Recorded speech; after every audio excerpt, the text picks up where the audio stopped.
En Côte d'Ivoire, la Tabaski sera célébrée le lundi 12 septembre prochain. L'information a été donnée par le Conseil supérieur des imams COSIM. Le communiqué a été lu par le porte-parole du COSIM, l'imam Traoré Mahamadou, représentant le cheikh Al-Haïma Bouakari Fofana et les imams de la ville d'Abidjan. Un séminaire s'est tenu il y a de cela quelques jours dans les locaux du ministère des Affaires étrangères initié par le Sahara et le HCR.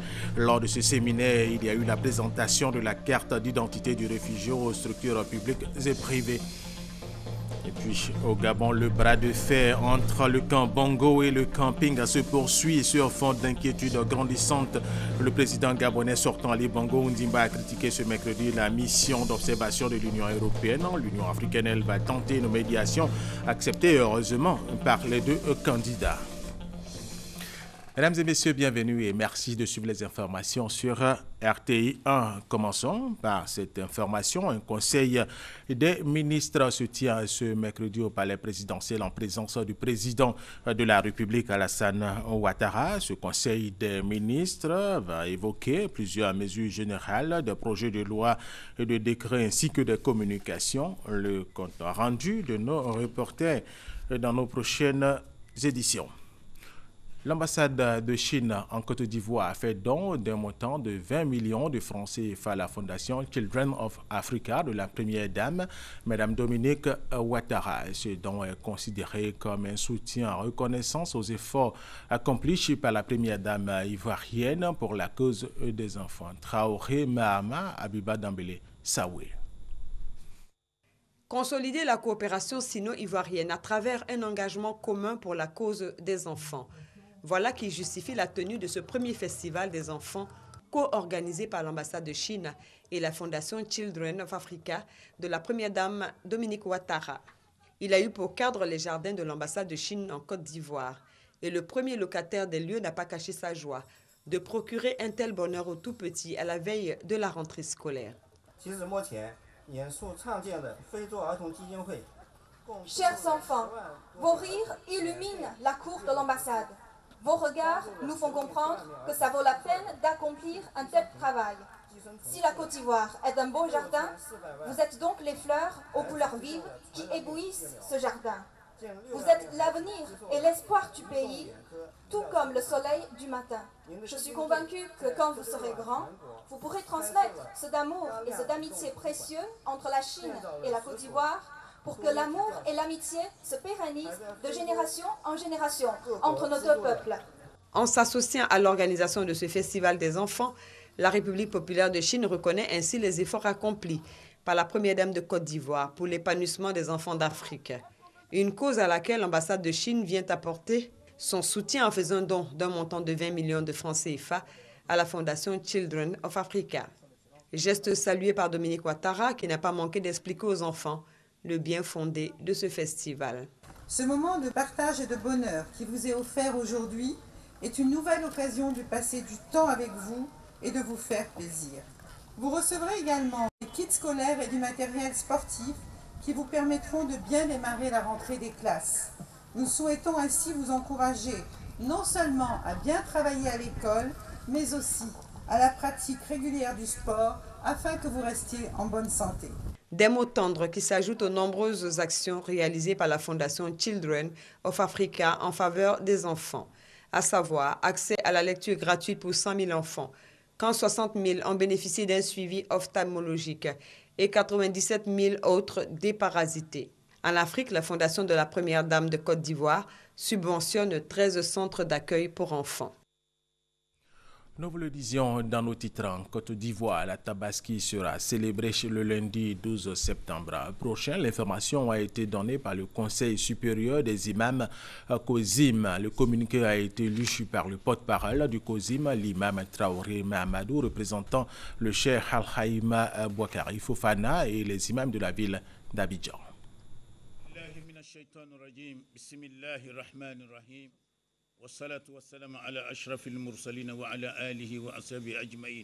Communiqué. Le Conseil supérieur des imams en Côte d'Ivoire, COSIM, et le Conseil des imams sunnites, CODIS, informent toute la communauté nationale que le jour de Arafat est le dimanche 11 septembre 2016.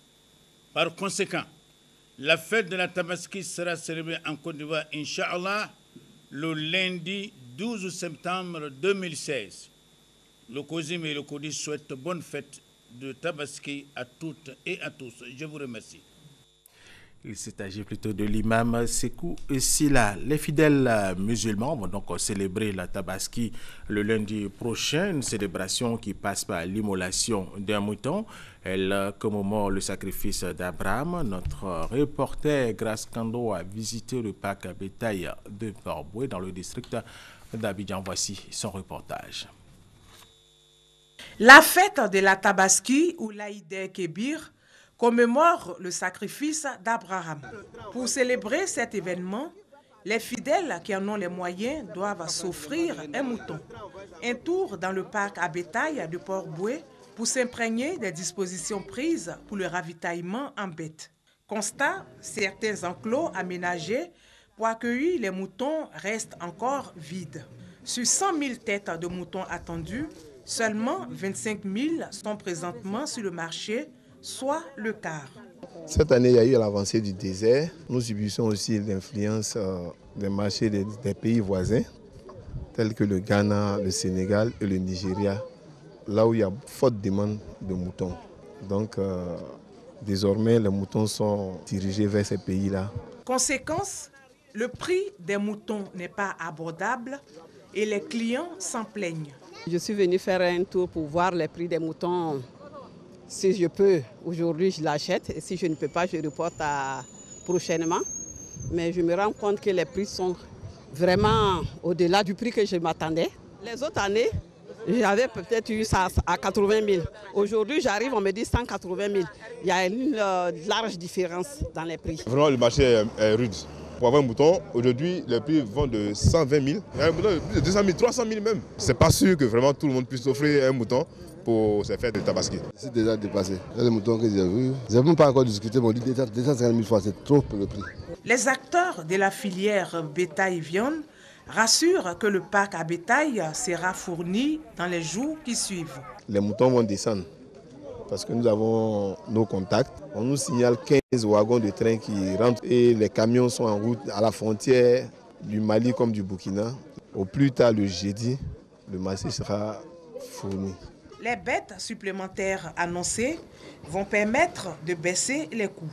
Les fidèles musulmans pourront alors s'offrir un mouton pour passer la fête de l'Aïd Kébir.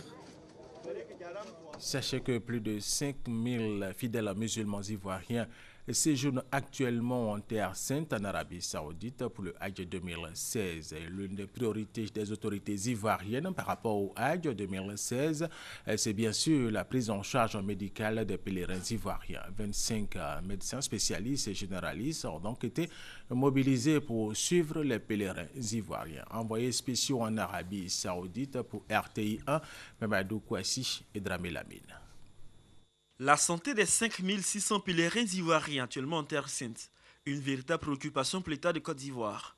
C'est pourquoi le gouvernement a mis à disposition du commissariat du Hajj 2016 50 agents de la santé.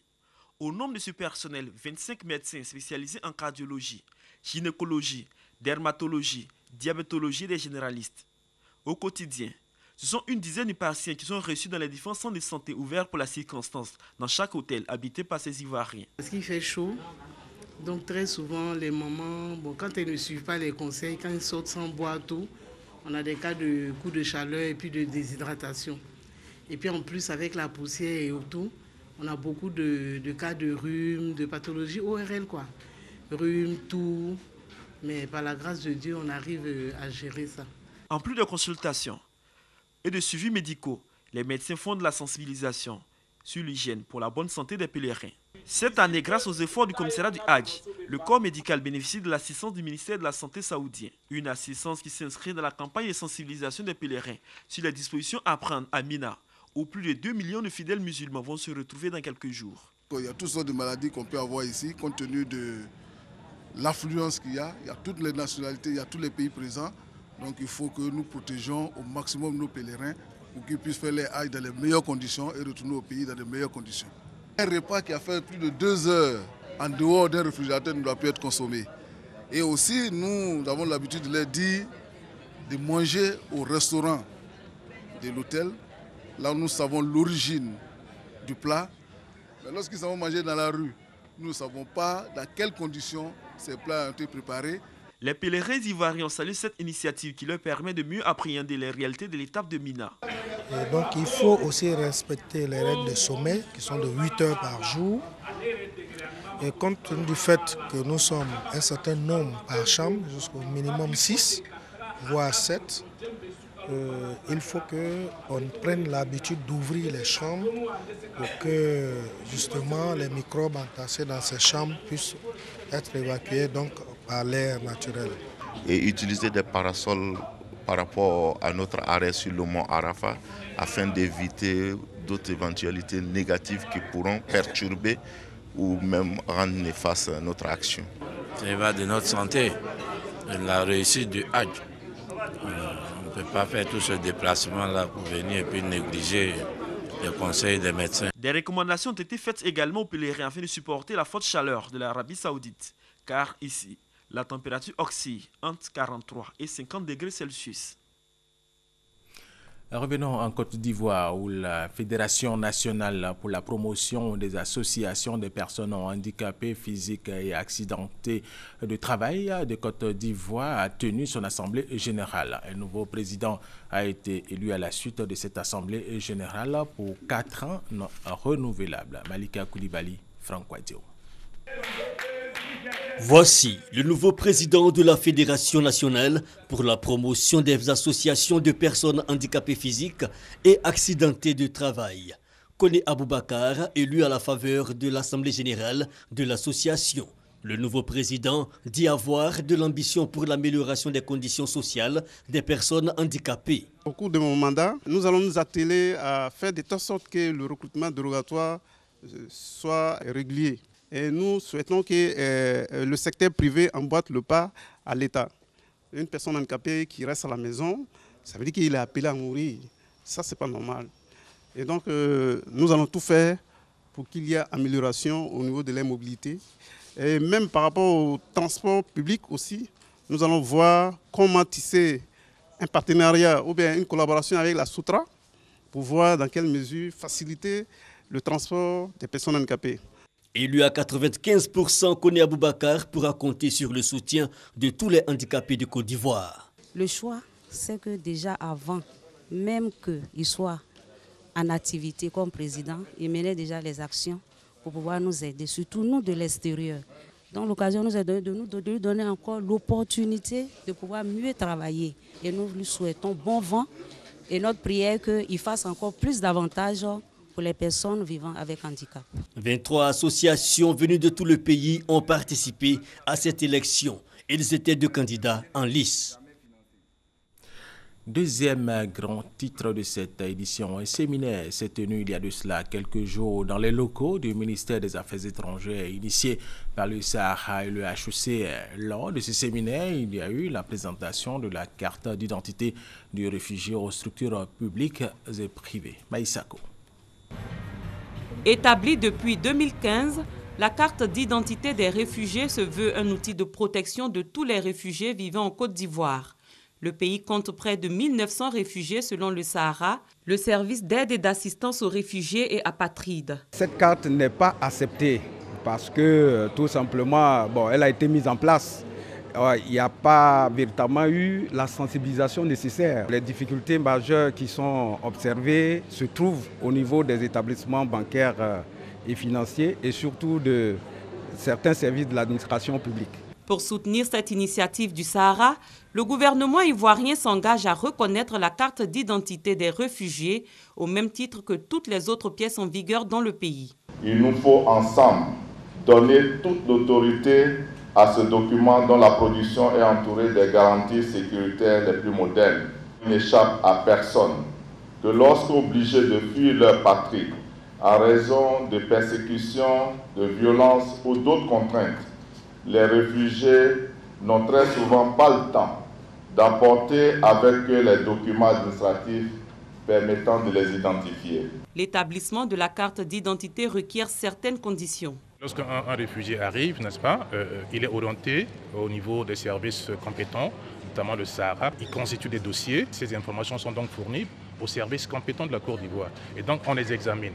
Les cas sont étudiés individuellement. C'est au cas par cas que les personnes qui sont arrivées passent devant la commission. La vulgarisation de la carte d'identité des réfugiés vise à mieux la faire connaître et devrait permettre aux réfugiés de circuler librement, d'accomplir tous les actes de l'état civil et de remplir toutes les formalités administratives. Elle est tout à fait autre chose à présent. Le pont ferroviaire qui traverse le fleuve Nzichi dans la ville de Dimokro, au centre de la Côte d'Ivoire, a cédé hier mardi sous le poids d'un train de marchandises comportant 21 wagons en partance pour la capitale burkinabé ou Ouagadougou. Depuis Abidjan, il y a eu 2 blessés. Les pilotes du train, ils ont été évacués à l'hôpital général de Dimokro. Le règlement de l'UEMOA relatif à l'harmonisation des normes de procédure de contrôle de gabarit, du poids et de la charge à l'essieu des véhicules lourds de transport de marchandises entre en vigueur le 1er octobre prochain. Le Haut Conseil du patronat des entreprises de transport routier sensibilise les transporteurs de Becker, du Hambal, du Bédier et de Lifou. Ibrahim et Norbert assurent la ligne Boaké-Katiola, les surcharges et surpoids, ils en pratiquent souvent. Moi, je prends 6 passagers avec tous ces bagages. Avec les bagages là, c'est surcharge, on sait. Mais on va faire comme on est obligé. Parce que si on ne fait pas ça aussi, on ne peut pas avoir nos recettes. Pourtant, que de conséquences, surtout s'agissant de véhicules lourds. Inconfort de passagers, usure des engins et des routes. Fin donc des surcharges et surpoids le 1er octobre 2016. Le règlement 14 de l'UEMOA relatif à l'harmonisation des normes et procédures de contrôle du gabarit, du poids et de la charge des véhicules lourds entre en vigueur.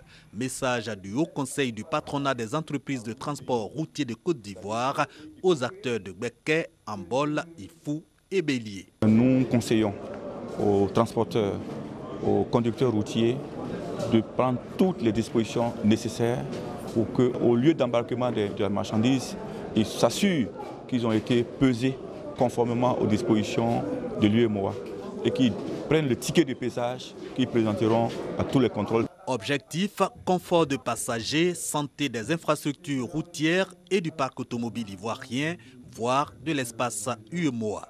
Les transporteurs sont unanimes, mais appellent l'État et autres émetteurs de marchandises à s'équiper en matériel de pesée pour la mise en œuvre effective de la mesure communautaire.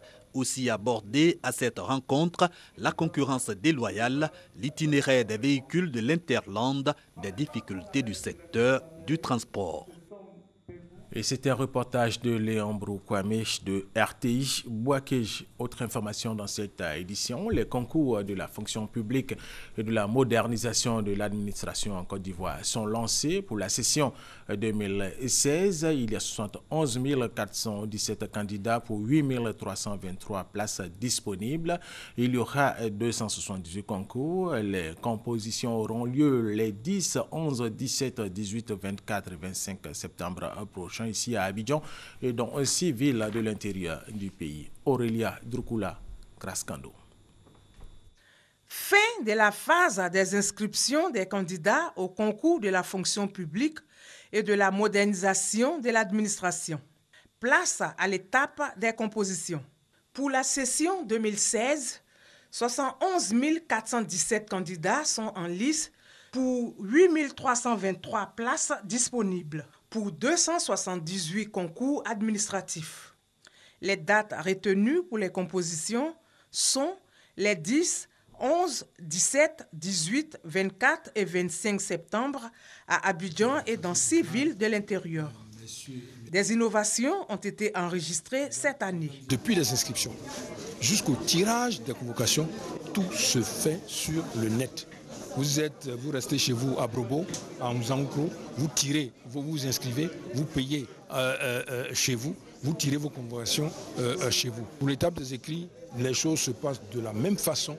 L'identification des salles, la présence même dans les salles, tout ça est piloté par ordinateur de manière à ce que le candidat X soit dans la salle, le bon moment et au bon endroit. Il y aura également des compositions sur table et des compositions par ordinateur. S'agissant des faussaires, des arnaqueurs et autres tricheurs, une mise en garde leur a été adressée. Nous sommes dans un état de droit. Quand un individu est en délicatesse vis-à-vis des règles pénales, des bons comportements sociaux, cet individu est dans les liens de la loi et subit les rigueurs de la réglementation. Si sanctions il y a, seront les plus sévères pour qu'à l'avenir, ce type de comportement ne se reproduise plus. Le point des inscriptions en ligne a permis de déceler 153 dossiers non conformes. L'organisation des concours administratifs cette année est placée sous le sceau de la transparence, la probité et de la justice. À Boakéchi, dans la région de Gbeke, les inscriptions aux cours préparatoires première année ne connaissent pas d'engouement dans la commune. Dans les écoles primaires et de la ville, seuls quelques parents d'élèves se présentent pour l'inscription de leurs enfants. Dans les écoles de certains villages, la situation n'est pas reluisante. Les bureaux d'inscription sont encore fermés. Constat, Soro Corona, Kwadjo Kwame, RTI Boaké. École primaire publique, petit lycée de Boaké. Il est 10h30. Souyaya vient inscrire son fils au cours préparatoire à première année. Il est le seul parent d'élève venu se présenter devant le directeur de l'école. À Boaké, les inscriptions au CP1 et à la maternelle ne semblent pas avoir l'adhésion des parents. Il n'y a pas de bousculade pour l'heure. Voilà. Je suis 18 élèves recrutés. Jusqu'au jour d'aujourd'hui, nous avons inscrit 22 élèves pour un groupe scolaire de 5 écoles. À la maternelle du groupe scolaire du quartier Aouniansou, sur 150 enfants attendus, seulement 24 sont inscrits. Vraiment, ils ne viennent pas. Ils préfèrent se battre pour les grands d'abord. C'est après maintenant qu'ils viennent pour les tout petits. Une affirmation soutenue par les parents d'élèves. Ce ne sont pas les seuls élèves, il y a les plus grands, il y a les moyens, il y a tout ça. Donc les tenues scolaires, tout, il faut tout apprêter aussi. On prend le temps de calculer et puis quand on est prêt, on dit bon, c'est le moment de faire telle étape, c'est comme ça. Si les écoles de la ville ne connaissent pas d'affluence, la situation est plus grave dans les écoles des villages. À l'EPP Minankro, pour 100 écoliers attendus au CP1, seulement une dizaine d'enfants sont inscrits. C'est très timide, ce n'est pas l'engouement. Pour le moment, nous avons 12 élèves. Une situation justifiée par le président du COGES de cet établissement. Chez nous ici, c'est toujours l'habitude comme ça. Les parents attendent le jour J de la rentrée pour venir inscrire leurs enfants. Même si on sensibilise, c'est la même chose. À l'EPP Golikro, les bureaux du directeur censés recevoir les parents d'élèves pour les inscriptions restent toujours soigneusement fermés. Ce qui veut dire que depuis le 1er septembre, les inscriptions au CP1 et à la maternelle ne sont pas d'actualité dans ce village. L'habitude ayant la peau dure, les parents d'élèves attendent le 12 septembre pour se bousculer devant les bureaux des directeurs d'école. Pourtant, le 12 septembre est prévu pour le début effectif des cours. Premier festival des arts et de la culture d'Angoda. Nous sommes dans le département de Toumoudi, on en parle maintenant. C'est une initiative de la mutuelle de développement de cette localité en collaboration avec une ONG internationale pour promouvoir les richesses du terroir. Léon Broukwame. La reine Pokou procédant au sacrifice ultime. Juste ce rappel pour ressourcer les baoulés de Toumoudi et leurs invités dans l'histoire et la tradition à Caen. Décor du premier festival d'art et culture d'Angonda. C'est tout juste pour montrer donc ce que nous avons comme élément significatif et qui démontre la civilisation donc, en pays baoulé. Au-delà même des arts, nous sommes dans une région montagneuse, dite chaîne des baoulés, qui n'est pas connu. Donc à travers ces genres d'art, ça permet de découvrir quand même la région et puis aider, n'est-ce pas, à son développement. Ces richesses artistiques et culturelles d'Angonda en voici: sculpture, tissage, danse traditionnelle, notamment Balikla, Klo, Goli, Aka. De quoi comprendre le succès de la fille du terroir Haïtou, icône de la musique tradimoderne baoulée, la doyenne à la Thérèse.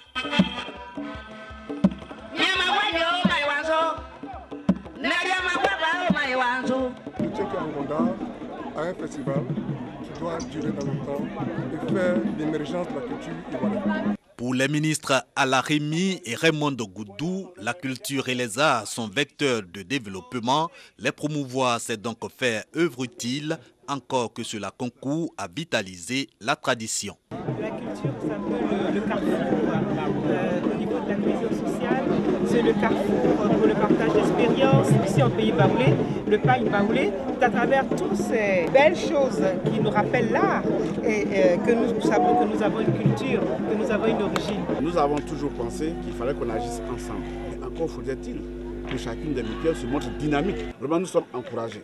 Je voudrais vraiment féliciter les responsables de la MUDEA. Même son de cloche sur Raymond Conan, représentant le président du conseil régional du Bélier, le ministre d'État Jeannot Aoussou. Le festival d'art et culture, désormais tradition, une initiative de la mutuelle de développement d'Angonda en collaboration avec Africaverc, une ONG internationale.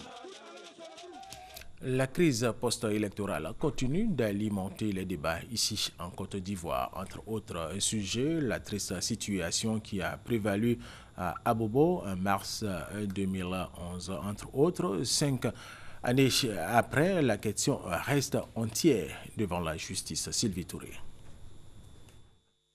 3 mars 2011, il est 10 h. Des femmes manifestent au rond-point Banco dans la commune d'Abobo, située au nord d'Abidjan. Elles réclament le départ de Laurent Gbagbo, déclaré vaincu au second tour de la présidentielle. Au même moment, une série de tirs à balles réelles éclate. Dans le viseur, les manifestants. 6 personnes sont tuées sur le coup.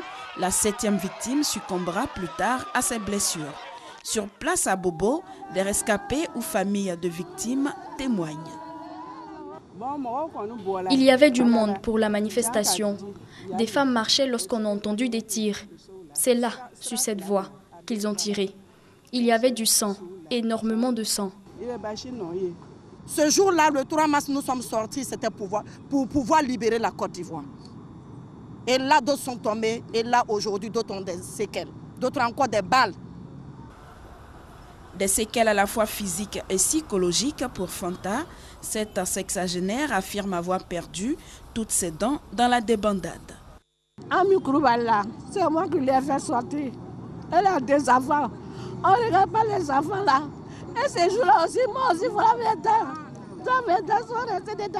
Les 2 protagonistes de la crise se rejettent la responsabilité des tueries. 2 mois plus tard, Amnesty International croit avoir trouvé le coupable. Dans un rapport intitulé « Ils ont regardé sa carte d'identité et l'ont abattu », l'organisme de défense des droits de l'homme révèle. Les membres des forces de sécurité ont également tiré sur plusieurs femmes qui manifestaient de manière pacifique pour demander le départ de Laurent Gbagbo dans la commune d'Abobo, à Abidjan, le 3 mars 2011. Ce même rapport évoque le bombardement du 17 mars 2011 dans la même commune. Une autre scène de chaos au marché Siakakone qui a fait une vingtaine de morts et de nombreux blessés. Un crime que l'ONUCI attribue au camp du président sortant. Les forces armées du camp du président Laurent Gbagbo ont tiré au moins 6 projectiles sur le marché et ses environs, causant la mort de 25 à 30 personnes et faisant entre 40 et 60 blessés. L'ONUCI exprime son indignation devant de telles atrocités contre des civils innocents. Les auteurs de ces exactions ne sauraient rester impunis. La commune d'Abobo, tout comme d'autres localités du pays, a payé un lourd tribut à la crise.